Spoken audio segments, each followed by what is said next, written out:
Hola familia, qué bueno poder estar conectados. Esperamos que este mensaje sea de mucha bendición para tu corazón. Los invitamos a que se pongan cómodos en sus casas y no se olviden, hogares conectados, hogares bendecidos.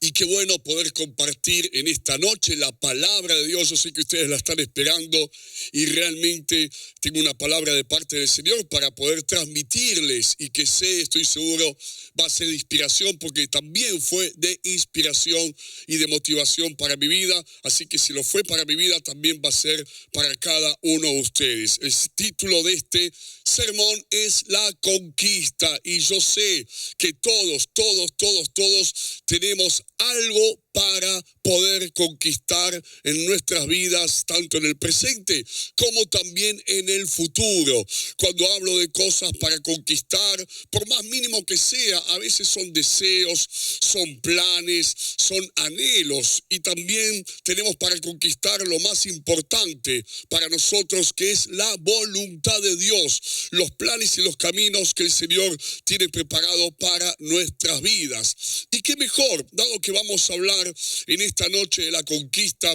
qué mejor que hablar basados en las enseñanzas de un libro que los estudiosos, los teólogos, lo llaman el libro justamente de la conquista. Este libro es el libro de Josué y se desarrolla, para que nos podamos ubicar en tiempo y en espacio, se desarrolla después de que el pueblo de Israel, acordémonos que el pueblo de Israel estuvo siendo esclavizado durante 400 años en la nación de Egipto.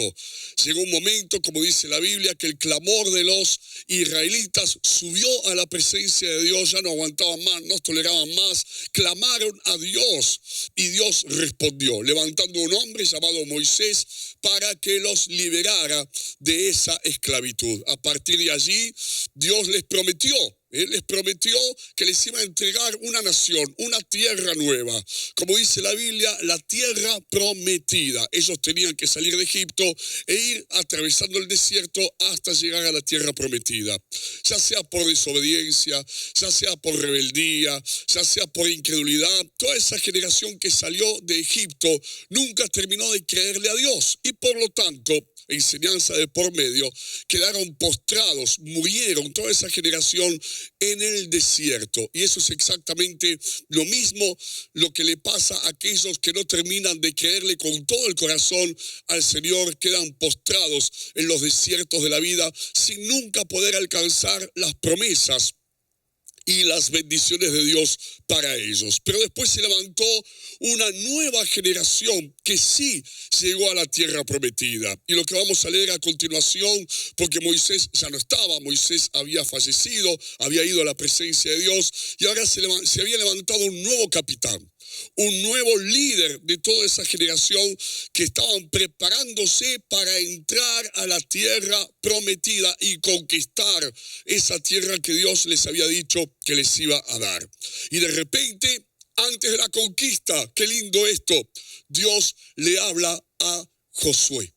Y qué lindo, porque para toda conquista primero necesitamos la palabra de Dios. Y cuando yo leo este relato, me pongo a pensar en nuestro presente, en tu realidad, en la mía, en la realidad de todos nosotros que conformamos la iglesia. También estamos saliendo de un desierto que todos sabemos cuál es ese desierto. Después de mucho tiempo de duras restricciones, pareciera como que esto ya está empezando a cambiar, a mejorar en cuanto a lo que es la pandemia, lo que es el coronavirus, etcétera, etcétera. Y entonces, saliendo de este desierto, que fue por más de 1 año y medio, nos toca también conquistar, volver a tener presente aquellas cosas que quizás quedaron sin conquistar, para que las conquistemos de una vez por todas para la gloria de Dios. Y vamos a leer sin más allí el libro de Josué, capítulo 1, versículo 1 al 9, la palabra de Dios para vos, para mí, para Josué y también para todos nosotros. Dice lo siguiente: aconteció después de la muerte de Moisés, siervo de Jehová, que Jehová habló a Josué, hijo de Nun, servidor de Moisés, diciendo: mi siervo Moisés ha muerto. Ahora pues, levántate y pasa este Jordán, tú y todo este pueblo, a la tierra que yo les doy a los hijos de Israel. Yo os he entregado, como le había dicho a Moisés, todo lugar que pisare la planta de vuestro pie, desde el desierto y el Líbano hasta el gran río Éufrates, toda la tierra de los heteos hasta el gran mar donde se pone el sol, será vuestro territorio. Nadie te podrá hacer frente en todos los días de tu vida. Como estuve con Moisés, estaré contigo. No te dejaré ni te desampararé.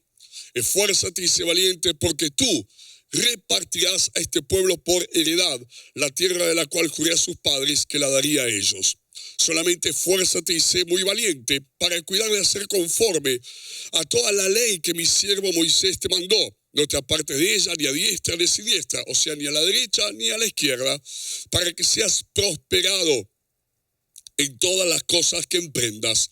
Nunca se apartará de tu boca este libro de la ley, que es la palabra de Dios, sino que de día y de noche meditarás en él, para que guardes y hagas conforme a todo lo que en él está escrito, porque entonces harás prosperar tu camino y todo te saldrá bien. Mira que te mando que te esfuerces una vez más y seas valiente, no temas ni desmayes, porque Jehová tu Dios estará contigo en donde quiera que vayas. Como dije antes, el pueblo de Israel tenía que entrar a la tierra prometida. Valga la redundancia, se trataba de una promesa de parte de Dios. Y entonces yo me pregunto, si se trataba de una promesa, ¿cuántos tienen promesas de parte de Dios? La Biblia está llena de promesas de parte del Señor para nuestras vidas.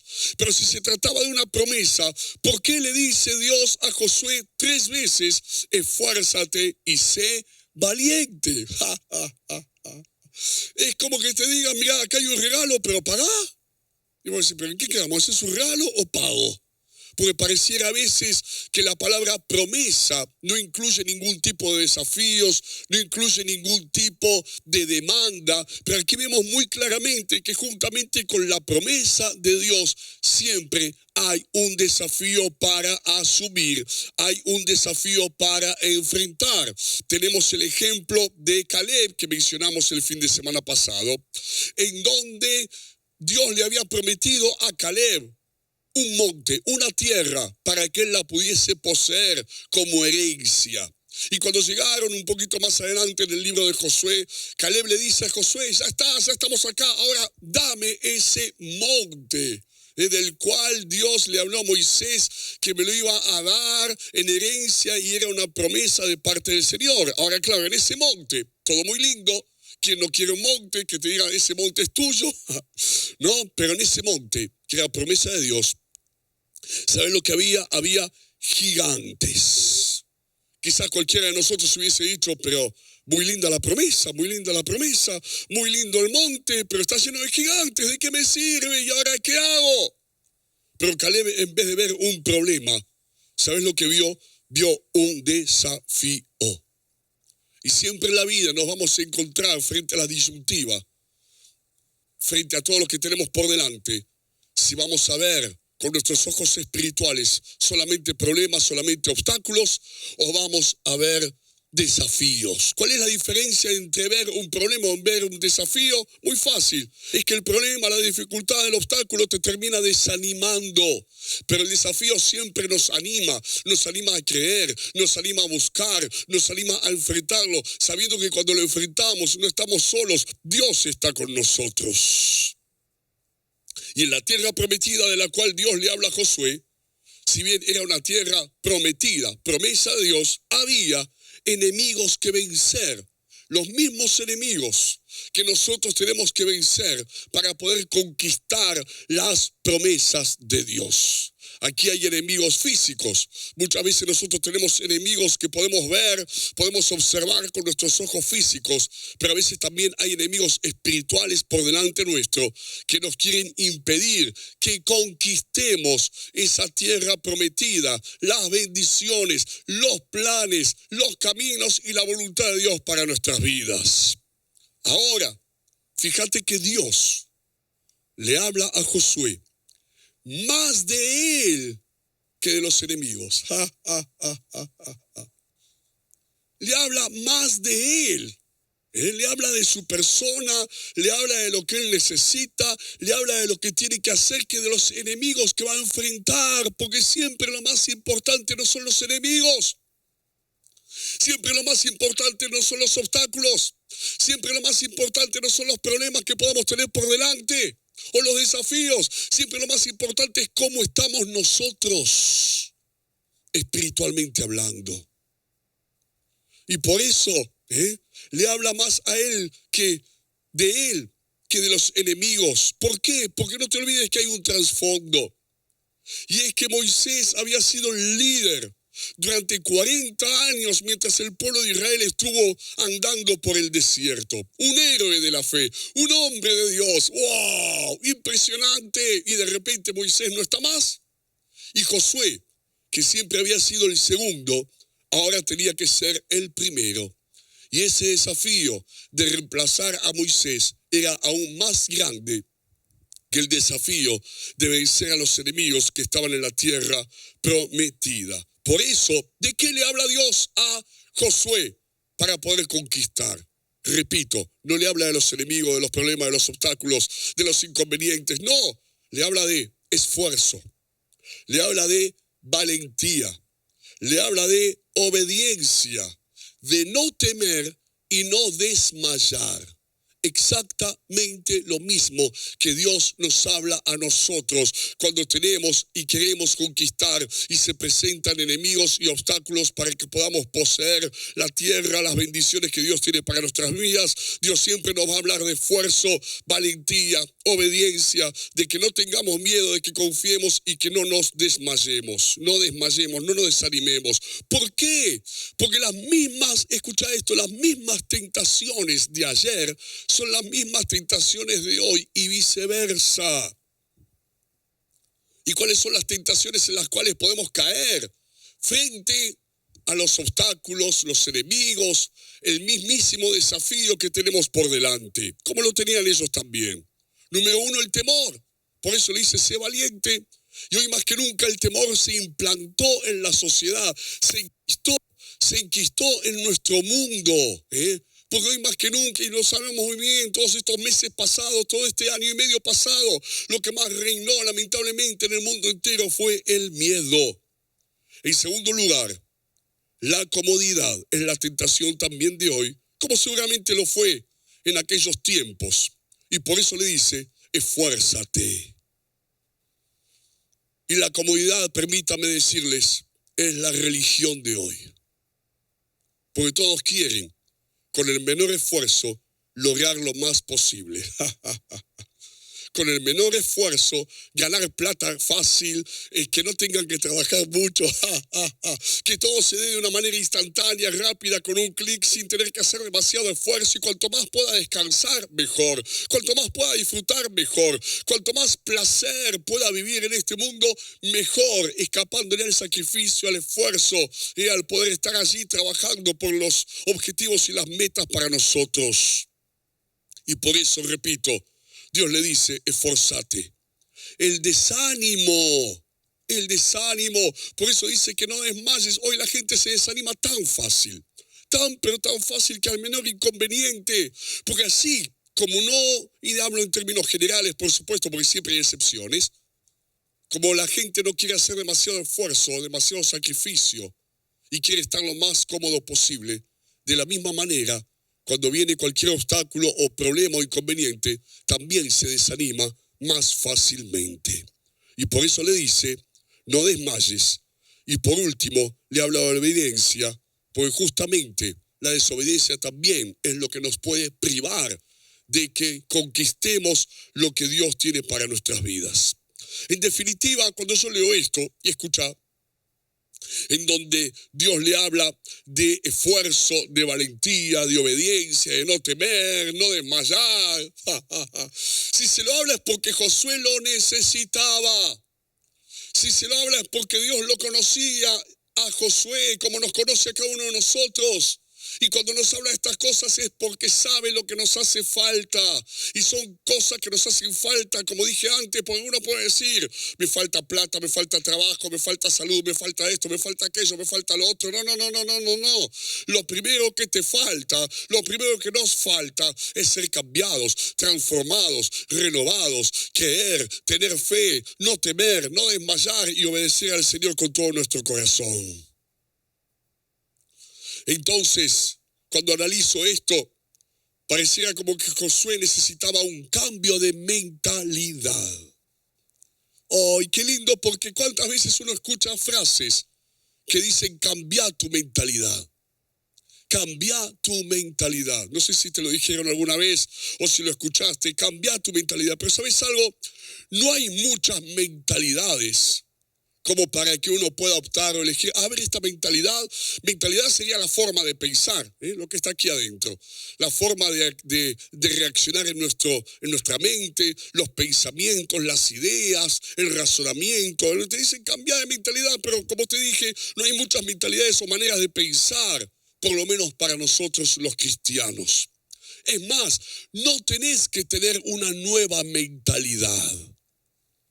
Como si la tuvieses que ir a buscar porque no sabes ni dónde está ni cómo es y fuese algo totalmente nueva. No, ya hay una mentalidad creada y es la mentalidad de Jesús. Por eso la Biblia dice que nosotros tenemos la mente de Cristo. No son nuevos pensamientos, son los pensamientos de Dios. No son las nuevas ideas, son las ideas de Dios. No es un nuevo razonamiento, es el razonamiento de Dios. No es una nueva manera de pensar, es la manera de pensar de Jesús, que ya está creada, ya está hecha. No tenés que cambiar tu mentalidad. ¿Sabes lo que tenés que hacer? Tenés que ser lleno del Espíritu Santo. Y cuando sos lleno del Espíritu Santo, tu mente va a ser la mente de Cristo. El Espíritu Santo va a tomar el control y ya no van a ser tus pensamientos, tus ideas o razonamientos, sino que van a ser los pensamientos de Dios en tu mente, el razonamiento divino en tu pensamiento, en tu mente.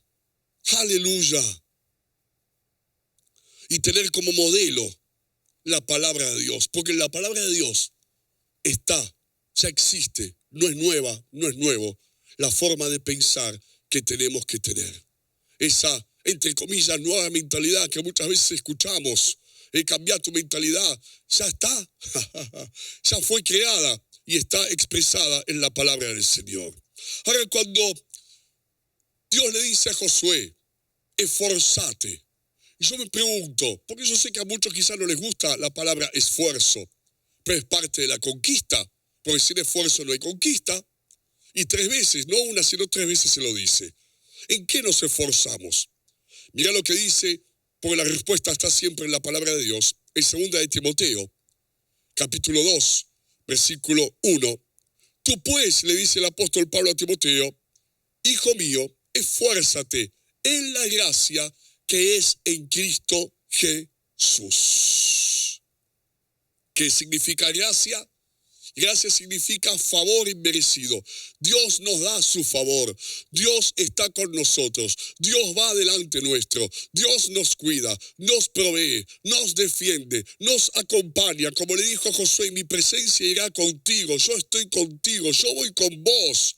Y es un favor inmerecido, pues ninguno de nosotros hizo los méritos para poder merecerlo, sino que sin merecerlo, por misericordia y amor, Dios nos da de su gracia.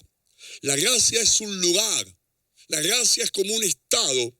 Y Josué, y lo vimos mucho en el deporte, cuando viene un jugador de fútbol y hace muchos goles, yo siempre lo digo, los periodistas deportivos dicen, está en estado de gracia, o este equipo está en estado de gracia. Y Josué estaba en estado de gracia porque Dios estaba con él.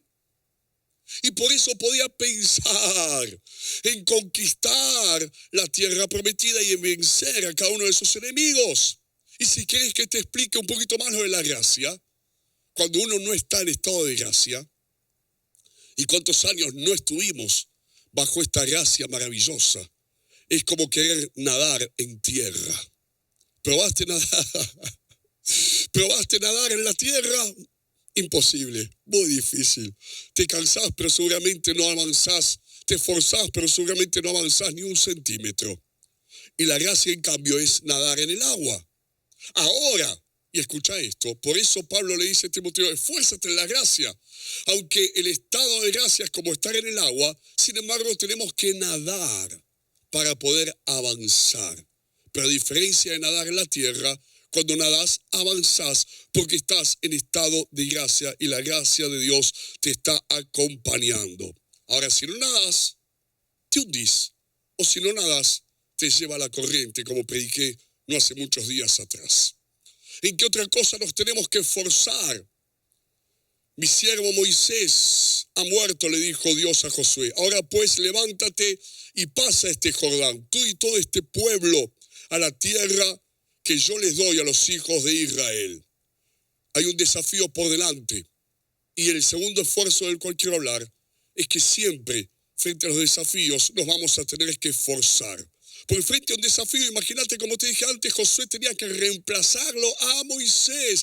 Y los desafíos, por eso es la palabra desafío, siempre van a ser más grandes que nuestras propias posibilidades, capacidades, herramientas que podamos tener. Y por eso necesitamos la ayuda de Dios. Pero frente a esos desafíos puede haber varios pensamientos. Y seguramente a mí me pasó y seguramente a vos también. No sé si voy a poder. ¿Cuántas veces lo dijimos? Pero mira la respuesta de Dios. Vas a ser prosperado en todas las cosas que emprendas y harás prosperar tu camino y todo te saldrá, ¿qué? Bien. Oh, no sé si voy a poder. Acá está la respuesta del Señor. Para aquellos que han pensado, piensan, no sé si voy a poder. Ahora, obviamente, vas a ser prosperado en todo lo que emprendas. La prosperidad va a venir no cuando no emprendas, sino cuando emprendas. Porque algunos dicen, no sé si voy a poder, y no dan un paso. Se quedan paralizados, clavados, estancados, detenidos. En cambio, a pesar de ese pensamiento, si das el paso, a pesar de ello, te dice, vas a ser prosperado en todo lo que emprendas. Otro pensamiento muy común, estoy solo con todo esto. Y humanamente puede ser cierto, porque vos fíjate que Dios no le habla al pueblo, le habla justamente a él solo. Es como que el desafío, Josué miró para el costado, che, nadie me acompaña en esta. Me dejan solo con todo esto. Oh. Pero ¿sabes algo? Muchos desafíos que tenés por delante humanamente te van a encontrar solo o sola. Seguramente hay mamás, papás, hombres, mujeres que tienen el desafío allí adelante cada día de su vida y se sienten humanamente solos. Pero acá está la respuesta del Señor. Nadie te podrá hacer frente en todos los días de tu vida. Como estuve con Moisés, estaré contigo, no te dejaré ni te desampararé, dice el Señor. Y otro de los textos dice, mira que te mando que te esfuerces y seas valiente, no temas ni desmayes. ¿Y por qué no temas ni desmayes? ¿Por qué no tengas miedo ni te desanimes? Porque Jehová tu Dios estará contigo en donde quiera que vayas. El tercer esfuerzo en cuidar de hacer lo que la Biblia dice. 2 veces le dice, no te apartes a la derecha ni a la izquierda de la palabra de Dios, de las enseñanzas del Señor. ¿Por qué? Porque lo que te apartás de la palabra de Dios, ya sea a la izquierda o ya sea a la derecha, mi izquierda y mi derecha, al revés para ustedes, te estás apartando del propósito de Dios. Si yo me aparto de la palabra un poco, me aparto ese poco o esa medida, sea cual sea, del plan y del propósito y del camino que Dios tiene para mi vida. Entonces no se puede, no condice, no coincide, es como un rompecabezas. Vos querés meter la pieza y si no es la pieza no entra, por más que haga fuerza. Y algunos quizás dicen, bueno, me aparto de la palabra, pero quiero que se cumpla el propósito de Dios. Imposible. Imposible. Tiene que coincidir la palabra, que no te apartes, que la cumplas, que no te desvíes ni un poco a la derecha ni un poco a la izquierda, para que así se cumpla el propósito del Señor. ¿Y por qué hago mención de este punto? de esforzarnos en mantener lo que la Biblia dice, porque hoy más que nunca estamos siendo confrontados de una manera negativa a que la sociedad que nos rodea cada vez cree menos en los valores y las enseñanzas de la palabra de Dios. Valores y enseñanzas que en otro tiempo, aunque obviamente estamos hablando de una sociedad que siempre estuvo lejos de Dios, pero si bien es una sociedad que siempre estuvo lejos de Dios, es un mundo que siempre estuvo lejos del Señor. Sin embargo, muchos de los valores de la Biblia se habían mantenido, se proclamaban, se enseñaban y se llevaban a la práctica, como el matrimonio, la familia bien constituida y otros aspectos que hoy están siendo cuestionados por la sociedad. Porque si vamos a temas puntuales, no te olvides que la Biblia dice que la homosexualidad es pecado. Dios ama al pecador, pero rechaza el pecado. Acá el problema no es con los homosexuales, sino el problema es con la homosexualidad, que es una práctica, de acuerdo a la palabra de Dios, pecaminosa. Ahora, anda a decir esto en un medio público. Seguramente vamos a ser, no digo apedreados, pero sí muy cuestionados, rechazados, burlados, hechos a un lado, tildados de ridículos, de antiguos, de fascistas, de dictadores, todos los argumentos, apodos, etiquetas que puede haber dando vueltas por allí, discriminatorios, y es lo que dice la palabra de Dios, no es lo que decimos nosotros. Cuando la Biblia habla del matrimonio, entre un hombre y una mujer, no entre dos personas del mismo sexo. Hoy en día es para la sociedad un mensaje antiguo, viejo, pasado de moda, que no se aplica, discriminatorio, que no piensa en el presente, que no se renovó. Pero sigue siendo, porque la Biblia dice, las cosas pasarán, pero mi palabra no pasará. ¡Wow! Esos son muchos de los aspectos. Que la disciplina, la Biblia dice, disciplina a tus hijos. Y hoy más de uno te miraría con cara de, diciendo, estás loco, estás loca, ¿cómo estás diciendo eso? Si hoy los chicos tienen que elegir, tienen que hacer lo que ellos quieran o lo que a ellos les parezca. Pero no es un mensaje antiguo, es el mensaje de la palabra que permanece para siempre. Y de estas cosas son las que, y otros muchos puntos que no tengo tiempo de mencionar, son aquellas verdades que nos tenemos que mantener firmes, porque estamos constantemente siendo bombardeados por una sociedad que ya no proclama estas verdades, aunque antes quizás las proclamaban, sino que las tachan, las tildan de anticuadas y piensa que los que creemos en estas verdades ya estamos pasados de moda y somos discriminatorios y otras tantas cosas. Y en esta palabra de Dios hay promesas. ¿Y a cuánto les gusta la promesa? Yo soy el primero. Pero también hay demandas. Y qué bien reflejado que está en este pasaje lo que es y de qué se trata el Evangelio. Porque puede haber dos situaciones. Hay quienes ven a veces más demandas de parte de Dios que promesas. Y en el Evangelio, el que ve más demandas que promesas, ¿sabe lo que sucede? Lo termina sufriendo al Evangelio. Termina sufriendo el camino de Dios. ¡Qué pesado! ¡Qué difícil! Y hay otros que quizás ven más promesas que demandas. Y son aquellos que no quieren dar nada, no quieren entregar nada, no quieren obedecer nada, pero quieren todos los beneficios, las bendiciones y que las promesas de Dios se cumplan en sus vidas. Esos son justamente los que terminan desobedeciendo a Dios y terminan sin recibir nada de lo que Dios les prometió. Y por eso en este pasaje hay una demanda, una promesa, una demanda, una promesa.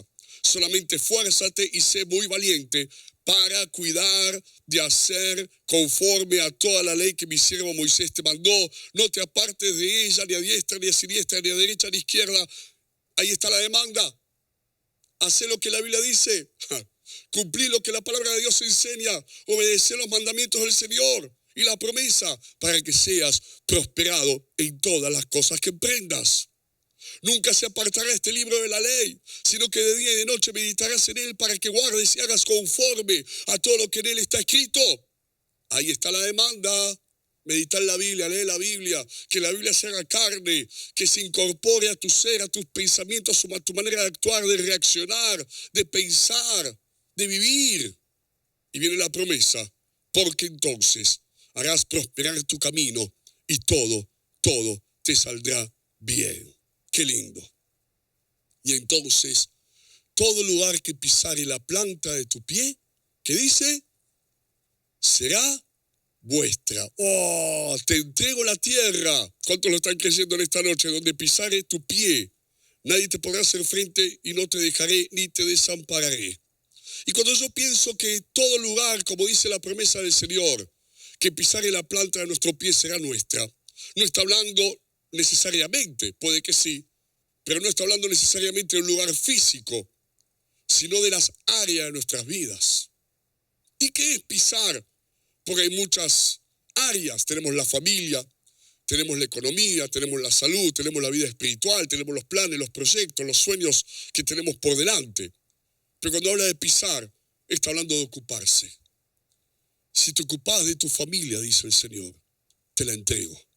Si te ocupas de tu economía, por todo lugar que pisare la planta de tu pie, seguro dice, no trabajo más, que Dios me bendiga. Es muy difícil. Si te ocupas de tu economía, te la entrego. Si te ocupas de tu vida espiritual, te la entrego. Y por eso a veces Dios no nos entrega, no nos da la victoria en determinadas áreas, porque quizás alguno no se está ocupando de esas áreas. Qué hermoso. Y lo lindo y lo maravilloso de este relato es que tiene un principio, pero también tiene un final.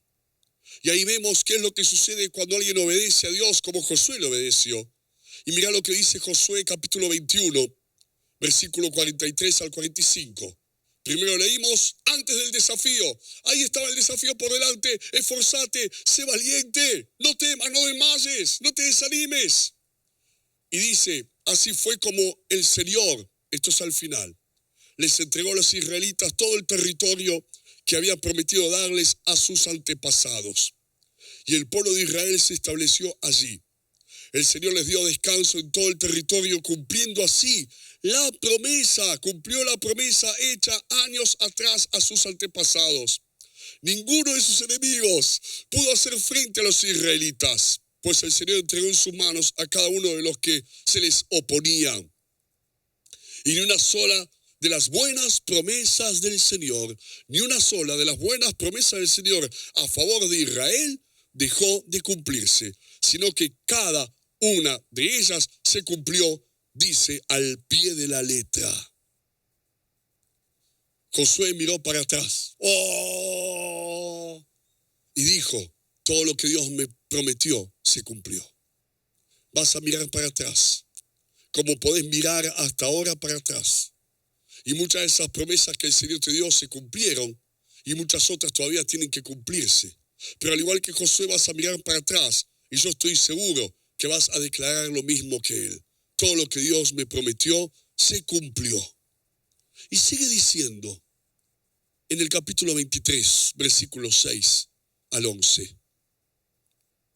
Por lo tanto, Josué está diciendo, escuchen, Dios cumplió sus promesas, lo vi, lo viví, hice lo que me dijo que tenía que hacer y Dios cumplió su palabra en mí y en todo el pueblo de Israel que está conmigo. Por lo tanto, por eso la expresión por lo tanto.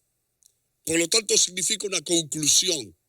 Dices, esfuércense por cumplir todo lo que está escrito en el libro de la ley de Moisés, en la palabra de Dios. No se aparten de esa ley, de esa palabra para nada. No se mezclen con las naciones que aún quedan entre ustedes. Manera de pensar, manera de vivir, filosofía de vida. No rindan culto a los dioses, ni juren por ellos. Hoy hay dioses con minúscula modernos, materialismo, comodidad, los placeres desenfrenados. Permanezcan fieles al Señor su Dios, como lo han hecho hasta ahora. El Señor ha expulsado a esas grandes naciones que se han enfrentado con ustedes y hasta ahora ninguna de ellas ha podido resistirlos. Uno solo de ustedes hará huir a 1000 enemigos, porque el Señor pelea por ustedes, tal como lo ha prometido. Hagan pues todo lo que está de su parte, para amar al Señor su Dios. Y mira el capítulo 2 de Jueces. Quiero que me sigan. Versículos 6 al 11. Cuando Josué despidió al pueblo, los israelitas se fueron a tomar posesión de la tierra, cada uno a su propio territorio. El pueblo sirvió al Señor mientras vivieron Josué y los ancianos que le sobrevivieron, los cuales habían visto todas las grandes obras que el Señor había hecho por Israel. Josué, hijo de Nun, siervo del Señor, murió a la edad de 110 años y lo sepultaron en Timnat Heres, tierra de su heredad, en la región montañosa de Efraín, al norte de los montes de Gaz. También murió toda aquella generación y surgió otra que no conocía al Señor ni sabía lo que él había hecho por Israel. Esos israelitas hicieron lo que ofende al Señor y adoraron a los ídolos de Baal. Cuando hablamos de conquista, porque acá anduvo todo bárbaro, hasta Josué, lo que los presidieron luego, la misma generación de Josué. Pero después algo pasó, que la generación siguiente no obedeció a Dios, se rebeló contra Dios. Había estado todo muy bien hasta la próxima generación, a la que siguió a Josué y su propia generación. Y si hablamos de conquista, la conquista no es solamente para nuestro presente, no es solamente para nuestro futuro personal o particular, sino la conquista también es para las generaciones venideras. Porque ¿de qué sirve nuestra conquista si luego los que vienen no van a querer ni siquiera conquistar? Porque no les va a siquiera interesar la conquista espiritual de las cosas de Dios, de la cual estamos hablando en esta noche. Por eso es nuestro deber dentro de esta conquista transmitir el Evangelio, cuidar el Evangelio. Porque no somos solamente receptores del Evangelio, de las enseñanzas, de la palabra de Dios, de la voluntad de Dios, de lo que es bueno, sino también transmisores. Y hablando de generación, no es solamente porque uno está pensando mis hijos, sí, es tu generación familiar la que va a venir, los hijos de tus hijos también. Pero también generación son aquellos que nos van a seguir, que tienen que creerle a Dios. Si pensáramos solamente en la generación que es nuestra familia, nuestros hijos o los hijos de nuestros hijos, sería una visión muy limitada. Tenemos que pensar en las generaciones futuras de la Argentina, de nuestra nación, de nuestro país. Porque cada generación necesita un Josué. Josué fue el que inspiró, porque Dios le inspiró a él, a su generación. Vos sos el Josué de tu familia, pero la iglesia es el Josué de las generaciones venideras, de las presentes y de las venideras. Mira segunda de Pedro 1:16. Dice, cuando les dimos a conocer la venida de nuestro Señor Jesucristo en todo su poder, no estábamos siguiendo sutiles cuentos supersticiosos, sino dando testimonio de su grandeza que vimos con nuestros propios ojos. Pedro, el apóstol Pedro, fue el Josué de la generación posterior a la cruz, posterior al sacrificio de Jesús. Mira Hechos 20 al 27. Ustedes saben que no he vacilado en predicarles todo lo que les fuera de provecho, sino que les he enseñado públicamente y en las casas a judíos y a griegos les he instado a convertirse a Dios y a creer en nuestro Señor Jesús. Y ahora tengan en cuenta que voy a Jerusalén obligado por el Espíritu sin saber lo que allí me espera. Lo único que sé es que en todas las ciudades el Espíritu Santo me asegura que me esperan prisiones y sufrimientos. Sin embargo, esto es impresionante, considero que mi vida carece de valor por mí mismo, con tal que acabe mi carrera y lleve a cabo el servicio que me ha encomendado el Señor Jesús, que es el de dar testimonio del Evangelio de la gracia de Dios. Escuchen, yo sé que ninguno de ustedes entre quienes he andado predicando el reino de Dios volverá a verme. Por tanto, hoy les declaro que soy inocente de la sangre de todos, porque sin vacilar les he proclamado todo el propósito de Dios. Pablo fue el Josué de su propia generación. Y todos tenemos, al igual que Josué, Pedro, Pablo, todos tenemos un testimonio para darle a nuestra casa, para darle a nuestra familia. Por eso, como te dije hace un momento, sos el Josué de tu casa y de tu familia. Y ahí entramos en un tema muy necesario, que son el tema de los hijos. Un engaño de la sociedad hoy es, o el mensaje engañoso de la sociedad es: déjalos libres a tus hijos, que elijan. Los niños no eligen, los niños reciben. Cuando los tenés que vacunar, ayer vacunaron a mi nieta Oli, y nos dijeron: Oli, ¿te querés vacunar? Fueron y la vacunaron, ¿no? Y así sucesivamente. No eligen, reciben la vacuna. No eligen ir a la escuela, los llevas a la escuela. Y digo yo, pues si no eligen la vacuna, sino que le damos la vacuna. No eligen la escuela, sino que los llevamos a la escuela. ¿Por qué? Tienen que elegir entre las cosas de Dios, si sí o si no. Cuando no están en edad de elegir, sino que necesitan recibir y que vos les des el mensaje, la palabra, que los traigas a la iglesia, a esos niños, para que puedan recibir. Obviamente, si tiene 40 años no lo vas a obligar, pero cuando estamos hablando de niños, de niñas, tenemos que instruirlos, guiarlos, ayudarlos. ¿Por qué? Porque si no los educamos nosotros, papá, mamá, en las cosas de Dios, el mundo los va a educar en los engaños y en las mentiras de las cosas del mundo.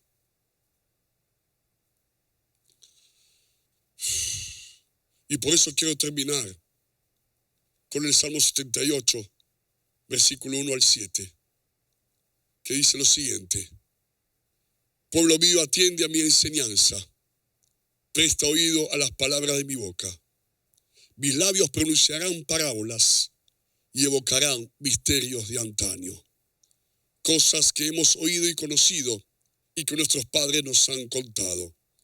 No las esconderemos de sus descendientes. Hablaremos a la generación, hablaremos a la generación venidera, tus hijos, tus hijas, los que vienen del poder del Señor, de sus proezas y de las maravillas que ha realizado. Él promulgó un decreto para Jacob, dictó una ley para Israel y ordenó a nuestros antepasados, el Señor, enseñarlos a sus descendientes. Ordenó a nuestros antepasados, no dijo elijan, dijo ordenó a nuestros antepasados enseñarlos a sus descendientes para que los conocieran las generaciones venideras y los hijos que habrán de nacer, que a su vez los enseñarían a sus hijos. Así ellos pondrían su confianza en Dios y no se olvidarían de sus proezas, sino que cumplirían sus mandamientos. Impresionante. Y por eso hay mucho por conquistar. En lo personal, en lo particular, también como iglesia, pero también como familia, como papás, como hijos, como padres para nuestros hijos y las generaciones venideras. Vamos a orar, Marcela.